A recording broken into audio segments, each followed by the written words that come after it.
Hey y'all, finally back with episode 5 of the Trove playthrough series. I took some time away because of the holidays and some other stuff that kept me busy, but I should be back to uploading more consistently now.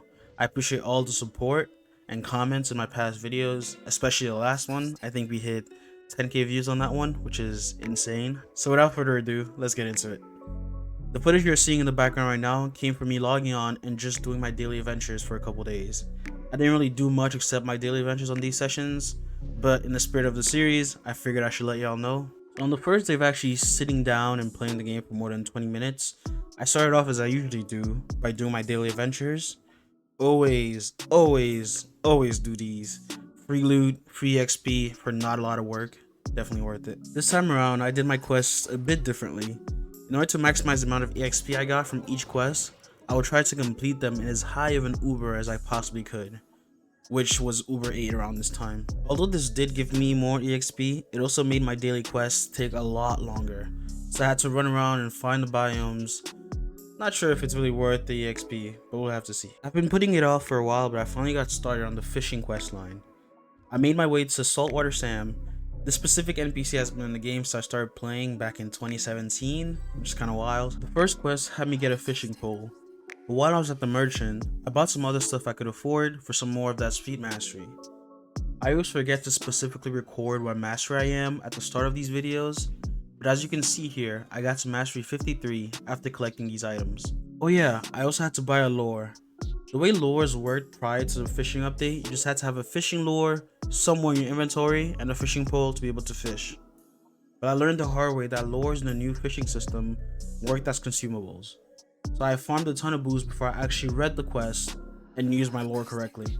So I finally stopped getting boots and caught some fish. I just kept fishing until I was told to go talk to Merc Watermark. I then had to buy a few of these trophies of the depths from Mark, and apparently these are used in this skill tree here. This was actually my first time seeing this in game, but it looks really cool. Would be interesting to see if Gamago adds more of these skill trees in the future. Picked up a couple points on the tree, and the game sent me back out to do some fishing. So to avoid going back and forth a bunch, I fished in the hub. So apparently these marks of the angler are what you need to farm to get skill points. It took about 10 minutes to get just one, so it's kind of wild that you need hundreds to unlock a skill point. The grind is bound to be insane. The game gave me a couple more skill points, so I spent them. Then I had to talk to this man here, and apparently he gives some daily fishing bounties, which you can use to unlock more skill points. So maybe I'll add this to my rotation of daily quests. I picked up the cheapest one, thinking it'll be really easy to complete, but it took me forever to get 85 of these common fishes. The views while I was fishing were pretty nice though, I guess. So I left the game open and watched some Netflix while I press F every now and then. I also footage for the rest of the fishing quest line and all of the Snowfest quest line, but I did record some footage of me doing it on my old account. So let's just act like this is just a continuation of the last clip. It feels so strange being back on this account. I forgot just how much fast my characters are on here. Look at me moving. Finishing the special order, I was sent to talk to Saltwater Sam. And the next quest has me unlock a big bubble in the Pond of Power. And 10 fish later, I was done with the quest line. Time to never do fishing again, at least for a while. Next up is the Snowfest quest line. I don't know how relevant this is since this video will be coming out in February, but I figured I should include it anyways. So I made my way over to Elvsley. For the next quest, I surprisingly didn't have enough resources to craft the banner, so I spent a bit of flux to get them. With the banner crafted and equipped, I was now able to open up some presents for my next quest. I cleaned up my inventory a bit before heading out to grind some dungeons. It actually took me a good amount of dungeons to finally spawn gifts, so I cleaned them and the game sent me off to complete 5 present dungeons. I was able to find them pretty quickly on account of my character being hella quick. I also ended up completing the tree quest dungeon pretty quickly as well. They're pretty easy to find.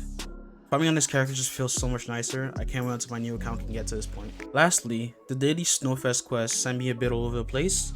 I had to do a bumper royale match, a challenge, and a good amount of dungeons to complete it. And boom, both quest lines are now complete. I started up the next day with my daily adventures.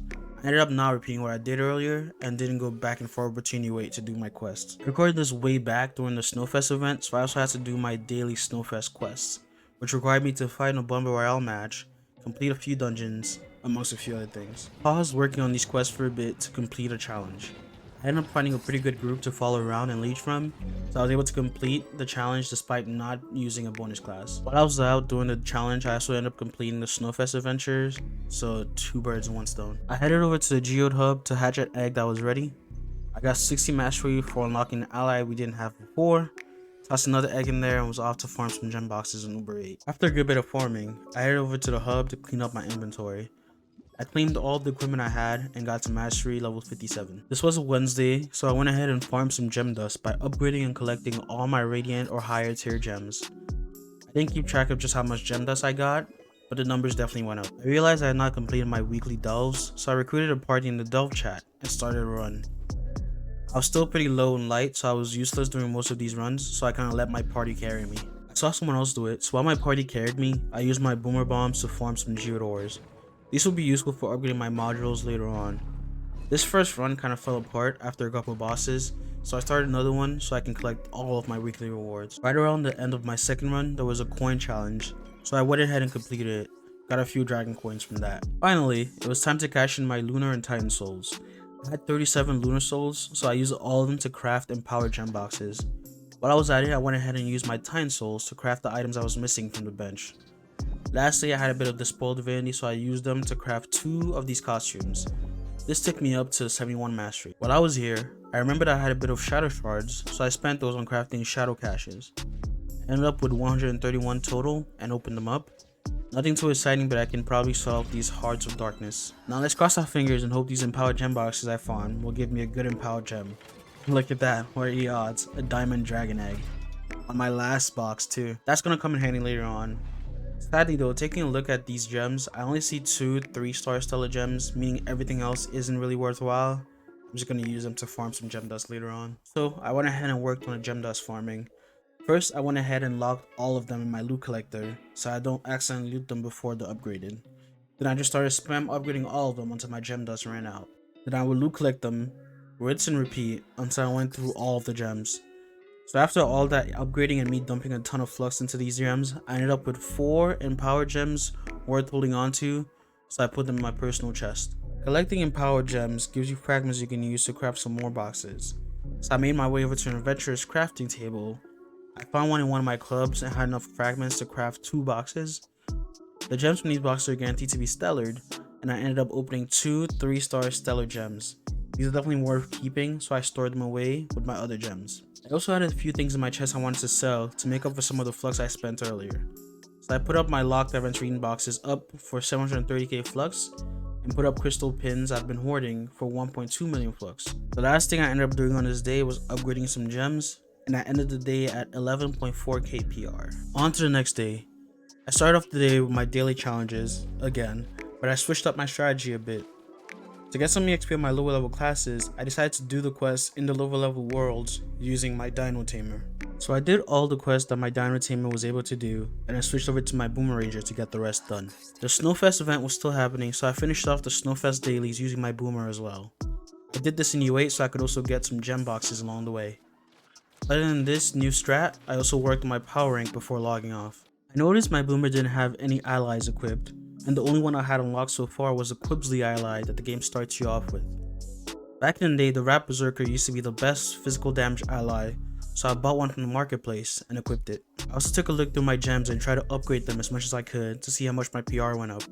The first few upgrades on the gems I already had equipped took me up to 12.2k PR. I also remembered I had a few gems saved up from earlier, so I took some of those to fill up my empty gem slots. I found a physical damage empowered cosmic gem, so I decided to equip that, and that took me up to 13.7k PR. While I was at it, I also equipped this lesser gem I had sitting there. It's magic damage, but I really just want the power rank right now. Good call, cause that took me to over 15k power rank. I decided to cap off the day with some dungeon farming, and while I was at it, my crystal pinata sold, so I was now 1.2 million flux richer. I logged off for the day right after claiming my flux. I logged on the next day to a nice little surprise. There was a big bird in the hub giving out a quest. So I took the quest and developed a pixel to Corruption for a free chaos score. Following that, I joined the challenge going on, and since the bonus class was the Boomer Ranger, I actually finished it pretty quickly. I was craving some Geode, so I started spamming the Geode critter quest. While I was working on Geode, I figured I would also work on a crystallology bench. I crafted a bunch of these crystallology vaults and unlocked the lithologist level of the bench. That also got me to mastery 79.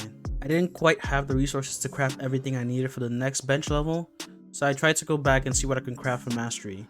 I crafted the Boulderite booklet and the Daydrop download, and that took me to mastery 81 and Geode mastery 26. During all of my farming, I've been able to amass a good amount of reliquaries, so I decided to place one on the revealer when I moved on to other parts of the game. Back in the hub to address our low crystal issue. The best way to farm crystal in the game is to do shadow shard farm on Mondays, and the only way to farm SSF is with a neon ninja. So I headed over to the Chaos Crafter to unlock the class. I was missing some robotic salvage and diamonds, so I bought those and unlocked the class. The class feels way different right now without the classroom ability, but I decided to take it for a spin and maybe level it up a little bit. I ended up getting to level 10 before finally getting bored and switching back to the Boomeranger. Nothing much else happened, I farmed a few more minutes and called it a day. So that's where we leave off the video. Mastery 82 and 15k power rank with a good amount of flux in the bank. Thanks for watching this all the way through. Leave a like if you enjoyed the video and subscribe for more content like this. Peace.